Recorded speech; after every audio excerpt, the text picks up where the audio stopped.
Welcome to the Army Empire Podcast, your go-to podcast for insightful tips on investment strategies, entrepreneurship, and all things money matters. Join Bernard Alerte, your guide on this journey to financial freedom. Each episode will dive into expert advice, practical strategies, and inspiring stories to help you take control of your financial future.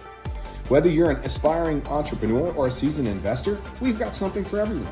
So get ready to unlock your financial potential and make your money work for you. And now, let's welcome your host, Bernard Alerte.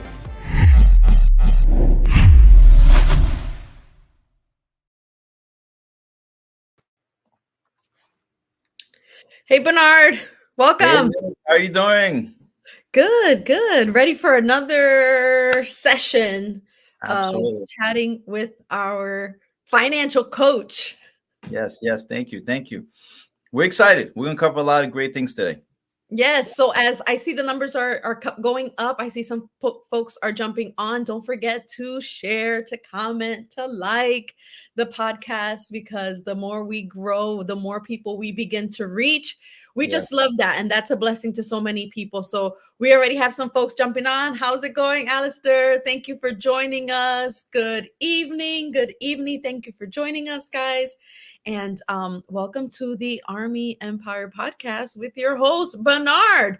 So let's start. Let's get this party started. Bernard, what are we talking about? What's the topic? Last week, by the way, if you guys missed that podcast, episode 5 was bananas. Tell us a little bit about that. Yeah, we got so much great feedback on that. We had our friend Markeisha Smith. She's an attorney, and she kind of went over the difference between wills, probates, and trusts, how to kind of maneuver this kind of complicated and sometimes ignored aspect of our financial lives in a very simple way. And we got so much incredible feedback from that. So that's something we're definitely going to have her come back on to kind of elaborate a little bit more in the near future. Yeah, so that'll be great. Absolutely. Yes. Yeah, we need a part 2. It was awesome. Yeah, it was powerful, Maria. Yes, absolutely. All right. So what's the topic today? What you got for us? The topic today, we kind of, as we talked about earlier during the month, September is kind of Life Insurance Awareness Month. So we want to kind of cover different scenarios. We went over, I think, episode 4 of the purpose of life insurance, how the right way to kind of, to understand how life insurance works, the right way to use life insurance, and what you should get, what kind of plan you should get, pretty much to help you. So that the next today, we're going to cover kind of 5 different scenarios that we come across that most people are going to fit into, right? The first scenario, someone might be single, no kids, and they may not have life insurance, right? The second scenario, they might have married kids and they have no life insurance. Third scenario, they marry kids and they have some kind of group life insurance or work from life insurance from work. The fourth is kind of cash value life insurance. And the fifth has got some form of term insurance. And today, for time's sake, we're going to cover only the first 3. And for the next episode, we're going to cover 4 and 5 in more detail. Oh, I love that. I've been 1, I've been 2, and I've been 3. Yes. So this is good. Absolutely. Great. So the first scenario let's talk about single, no kids. So one thing I come across sometimes, listen, I'm single, I have no kids. Do I really need life insurance, right? And there's kind of 3 reasons why someone that might be single, kids might need life insurance. The first one is cost. Okay. There's 2 factors that affect how much someone pays for life insurance. One is your age, and the second thing is your health, right? So 2 factors, your age and your health. So the question I always ask someone is, let me ask you a question. Are you going to be any younger than you are right now? No. Probably not, right? Exactly. And for most people, are you going to be any healthier than you are right now? Probably not. Maybe not, because unfortunately, our body's not made to get healthy as we get older. That might happen in some scenarios, but that's very rare, in other words. So think about it. If you were going to pick how much you pay for something, would you want to pay at the highest amount or the lowest amount? And the question's at the lowest amount, right? You want to be able to, the younger you are, the less you pay for life insurance, right?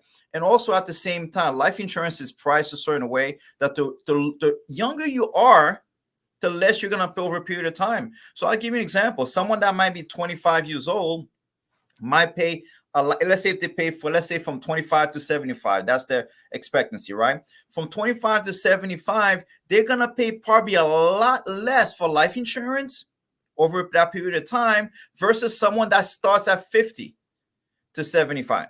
Wow. That's kind of how it's priced. So the younger you are, the better off you're going to be in the process, right? And the Mhm. second thing is living benefit.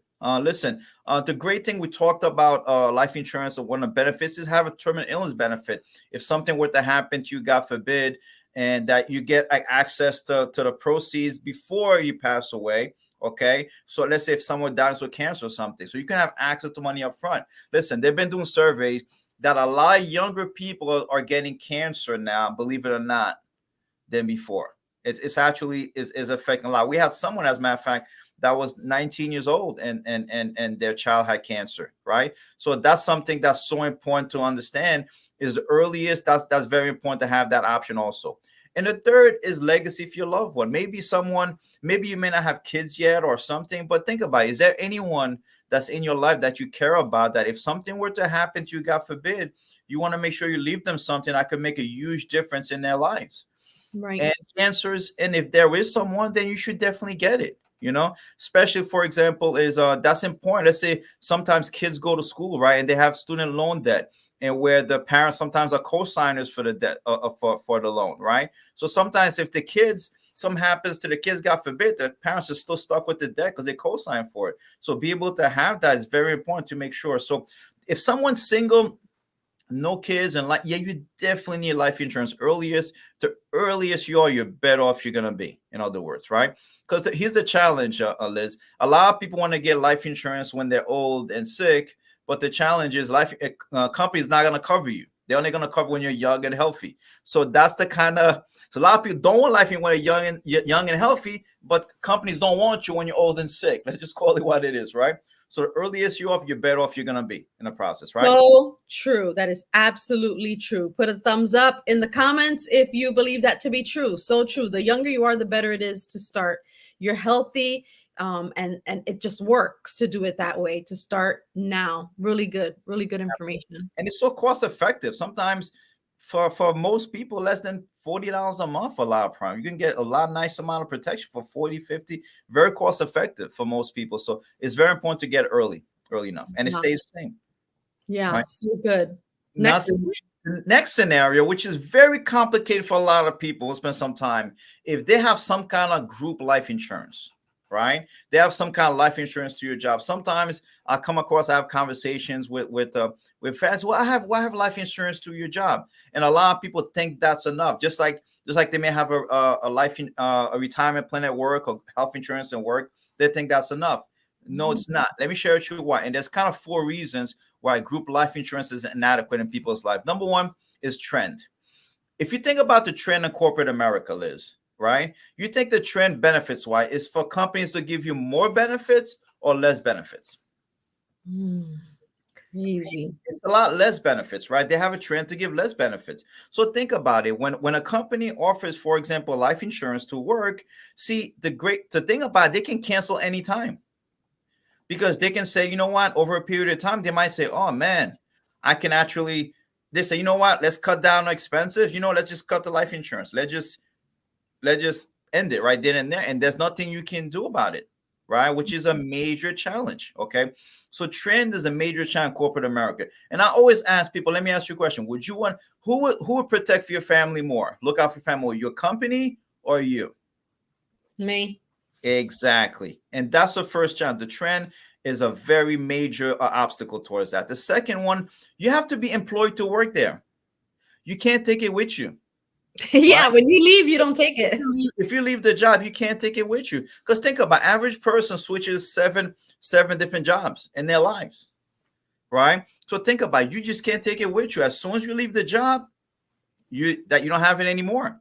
And there are some plans, sometimes they allow you to port it, but guess what's going to happen? You have to requalify for it at your age, right? And at the same time, you're not going to pay the same price you were paying. Yeah. A lot of times, right? Which is also a major challenge. So you're going to pay a lot more because there was a group plan, you got priced with the group plan, but the challenge is it's really not enough. Okay. Very true. The third challenge, you have to be on active payroll. What does that actually mean? For example, let's say someone gets sick, God forbid. Someone got sick, let's say gets cancer or sick, and they can't work. Now they have to go on disability. See, as soon as you go on disability, guess what? You are not on active payroll anymore. So guess what happened? You lose it. We had someone that worked for a government agency years ago, and we kind of talked about, listen, you need to have your own plan. Guess what happened? Unfortunately, they got sick.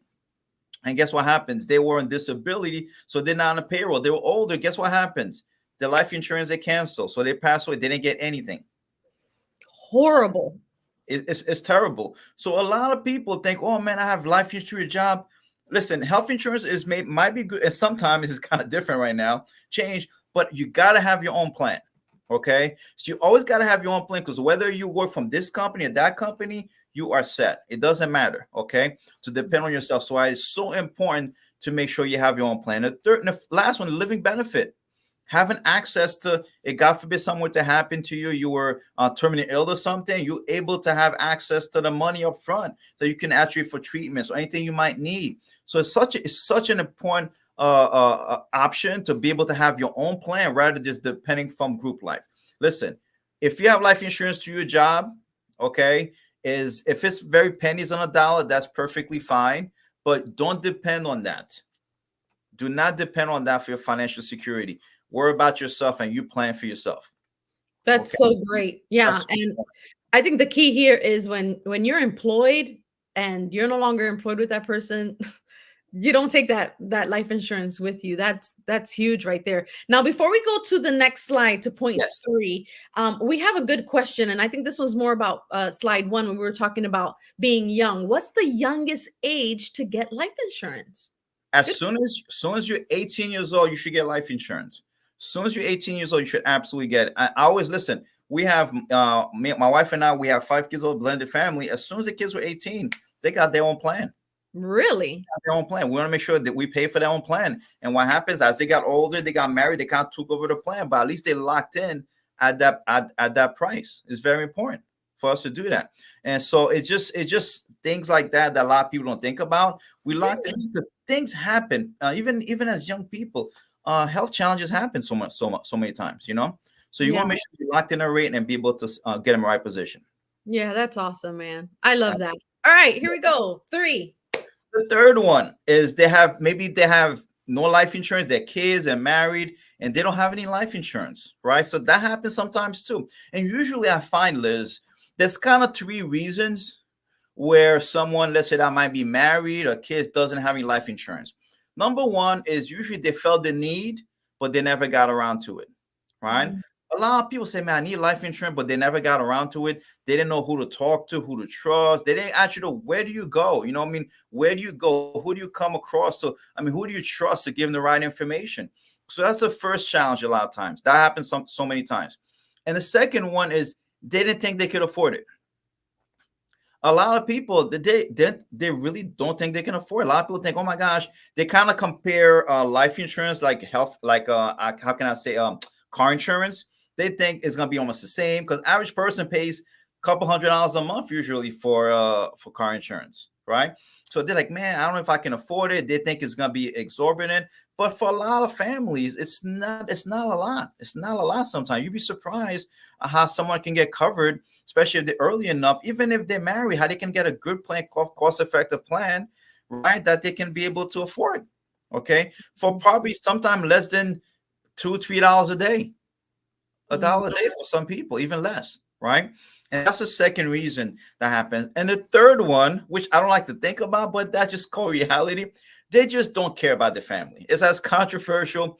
They don't care about the family. Sometimes, and over the years, I've come across so many different scenarios where people, they just, I don't think so, right? And here's one thing I learned, something so important, okay? Your treasure will always follow your heart. True. Whatever is most important to you, this is where your money will flow. Yes. That's where your money will flow. So if somebody, for example, if your family is the most important thing to you, guess what's going to happen? You're going to make sure your family's okay. If your family is not the most important to you, then maybe it's not the reason. I'll give you an example. I mean, I've known people that they they'll pay like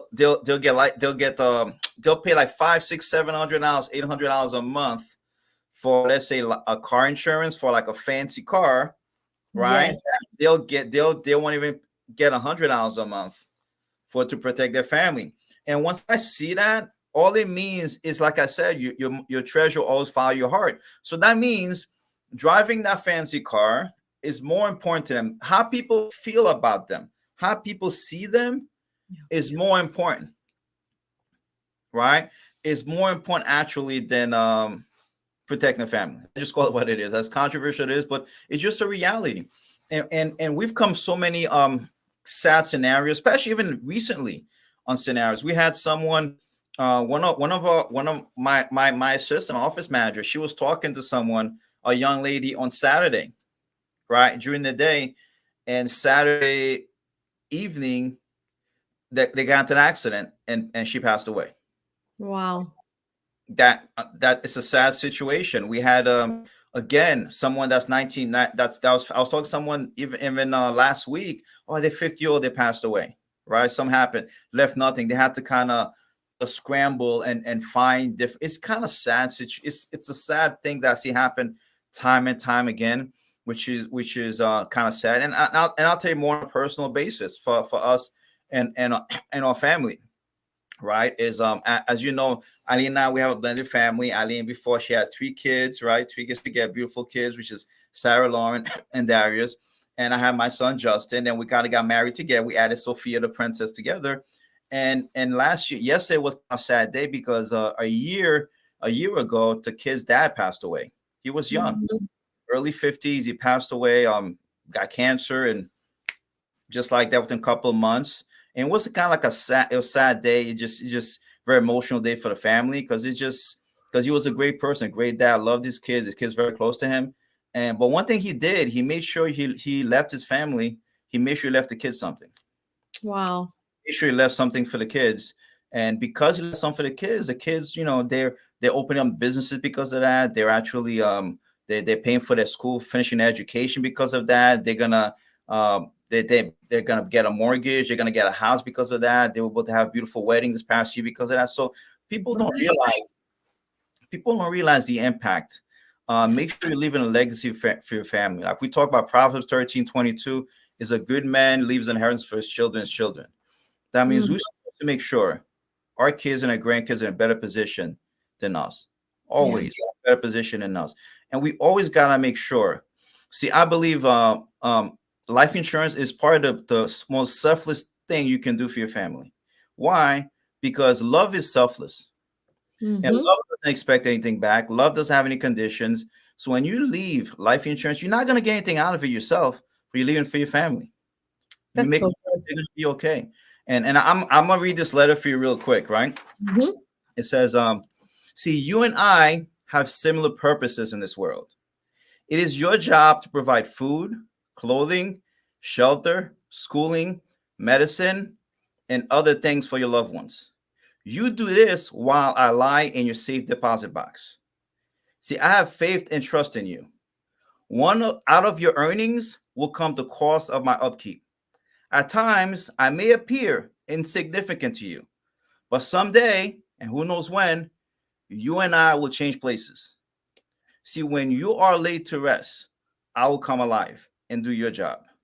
I may provide food, clothing, shelter, schooling, medicine, and other things your family will continue to need, just as you are doing now. See, when your work and labor are done, mine will begin. Through me, your hands can carry on. See, whenever you feel the price you're paying for my upkeep is burdensome, remember that I can do more for you and your family than you'll ever do for me. See, if you do your part, I will do mine. Sincerely yours, your policy. Wow. What a letter. If that's a way to close an episode, is that not so true? Yes, absolutely. If your policy could speak. Yes. Wow. And I wish more people would learn about this, and I wish more people take advantage of this. And I wish more people would look at life insurance not as a, how can I say that, as an extra, as a luxury, but as a necessity. Absolutely. As Would a you necessity. would you send me that so we could post it on the Army Empire podcast page? Absolutely, we'll do. Let's put that on the Facebook page. That letter is amazing. Yeah. So next week we're gonna jump and you're gonna talk to us then about point 4 and 5, which is permanent life insurance, some kind of cash value, or they have some kind of term insurance. And we'll break it down very simply so people cannot understand what that means, pretty much. So they know exactly what options. So we're excited. We are fired up about really sharing the information with as many people as possible. And that's a passion of mine. That's a passion. I love protecting for family. I love make sure family's okay. And you don't know the feeling you have when someone, when you bring, someone's going through a lot of emotional pain and you're able to bring, at least you can tell them, listen, you don't have to worry about anything. Yeah. Your husband, your wife, your mom, your dad took care of you, so you can live on and kind of live their legacy. So I'm excited. Thank you so much, Liz, for the time, and thanks so much for all the viewers here. Yes, we have a nice audience on today. Thank you all so very much for joining us. Yes, this is better than Saturday morning cartoons. Yes, it is. Yes, it is. So much education, and that was great personal touch that you added today here, Bernard. Yes. That was amazing with your own personal story about the kids, dad, and then that letter at the end. Boom! Yes. Got me emotional there. That was a real good one. So thanks again. We'll see you guys next time. Don't forget to watch the replay and still comment and send us questions. We'll be here and we'll see you next week. Absolutely. Looking forward to it. Thanks so much, Liz. Take care, guys. Bye-bye. Thanks for tuning in to the Army Empire podcast. If you enjoyed this episode, don't forget to subscribe and share it with your friends. Join us next week for another exciting edition, and until then, keep building your empire.